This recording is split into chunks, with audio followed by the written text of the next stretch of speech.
with Dark Phoenix coming up pretty soon, I'm continuing my X-Men reviews with X-Men: The Last Stand. But before I get further into my review, here's a little message. Before I go on, don't forget to smash that like button, smash that share button, and if you're new here, smash that subscribe button so you can watch more reviews like this one, and give a little tap to the gray bell icon for notifications on my latest uploads. Back to the review.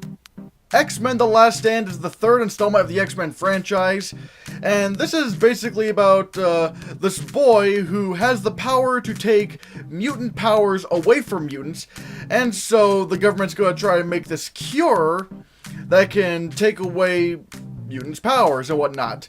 And this causes a lot of controversy. All the while, after the events of X2, X-Men United, Jean Grey comes back, but this time, she's this really mentally weird version of herself called the Phoenix, and the X-Men have to stop her. Now, when this movie came out, everybody hated it. Like, everyone hated X-Men: The Last Stand, saying, "This totally betrays the deepness of the first two films. How dare they do this to the very well fleshed out characters of the first two films?" And I'm sitting here like, so far, this is the best X-Men movie up to this point. Honestly, I thought X-Men: The Last Stand was pretty good. I thought it was really fun. For one, the visual effects and action are like 10 times better in this than they were in the first two films. Like, wow, we're actually seeing some really cool X-Men action, and the effects still today look really good, especially that scene where, you know, Magneto's lifting up the Golden Gate Bridge, or that one scene where the house is kind of being destroyed or whatever because of Jean Grey. Like, the visual effects in this movie are outstanding, and as I said before, because of the improved visual effects, we're actually able to see the X-Men do some really cool X-Men things. Hell, even the politics are better in this movie, because my main problem with the politics in the first two X-Men movies was that the general public unanimously hated mutants, and I never bought that, because if this were a real issue today, this would be completely polarizing. You would have one side that completely hates mutants and one side who feels like mutants should have the same rights that humans do. I'm sorry, there's not gonna be a situation where everybody hates mutants. Like, it would be so polarizing. Hell, you talk about climate change and it's already polarizing. The planet's on fucking fire. And now you're bringing mutant rights into this whole ordeal? Yeah, that's going to be polarizing. It's going to be so divisive. And in X-Men 3, we finally get that. We finally get the balanced politics. We finally get people who not only hate mutants, but we also get people who support mutants. And not just mutants themselves, I'm talking about the general public. It's actually a divisive issue in this movie, something that the previous two X-Men movies, I feel like, failed at. And a lot of people were complaining that they killed off certain characters in this movie, and I'm just like, whatever, I didn't care about those characters. They had the personality of a brick in the previous two films. Why should I give a shit? This movie basically just undoes everything from the previous two X-Men movies, which most people thought was bad, but for me, I thought it was an improvement, because I don't care about those certain characters that die. I mean, I don't want to give away spoilers, but if you've seen X-Men 3, there's someone who dies pretty early on, and I'm like, see ya. Hell, let's talk about some of the characters individually. Like, for one, what was her name? Storm. Yeah, Storm is so much better in this movie than the previous two films. She got rid of that fake-ass African accent and got rid of that stupid wig from the previous two films and actually has a decent hairdo. Actually, I'm not going to say decent. It actually looks really good. It actually fits the character a lot well. And she's actually given more screen time, more depth, and given more stuff to do in this movie. And even Magneto in this movie is so good.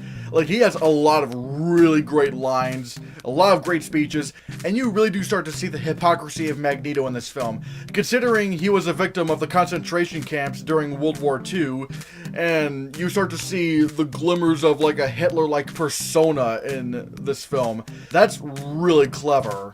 And hell, he has a lot of great lines in this movie as well. There's even this one really great scene where, Magneto's encouraging everyone to mark themselves to be mutant and proud, but he doesn't mark himself. And there's this one character who says, if you're so proud about being a mutant, where's your mark? And Magneto says the best line this character has ever given in the entire franchise. He says, "I've been marked once, my dear. And let me assure you." And he pulls down his sleeve, revealing the serial number he had in the concentration camps, and he goes, "No needle shall ever touch my skin again." Oh my god! That line was amazing! Like, that's what makes Magneto such a fantastic villain. Now, I'm not saying this is a great movie. I still have quite a few issues with it. Like, for one, I really do not care about the love jealousy thing with Iceman, Kitty Pryde, and Rogue. Like, I could not care less about that love triangle thing, jealousy, whatever. It's just, I don't care about that. I really don't. That's really, that is kind of a weakness with a lot of superhero movies, is that the romances are not really that interesting most of the time.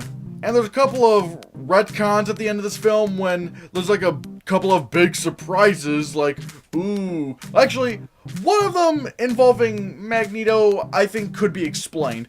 But there's another one, I think it's an end credit scene or whatever. And it's really confusing.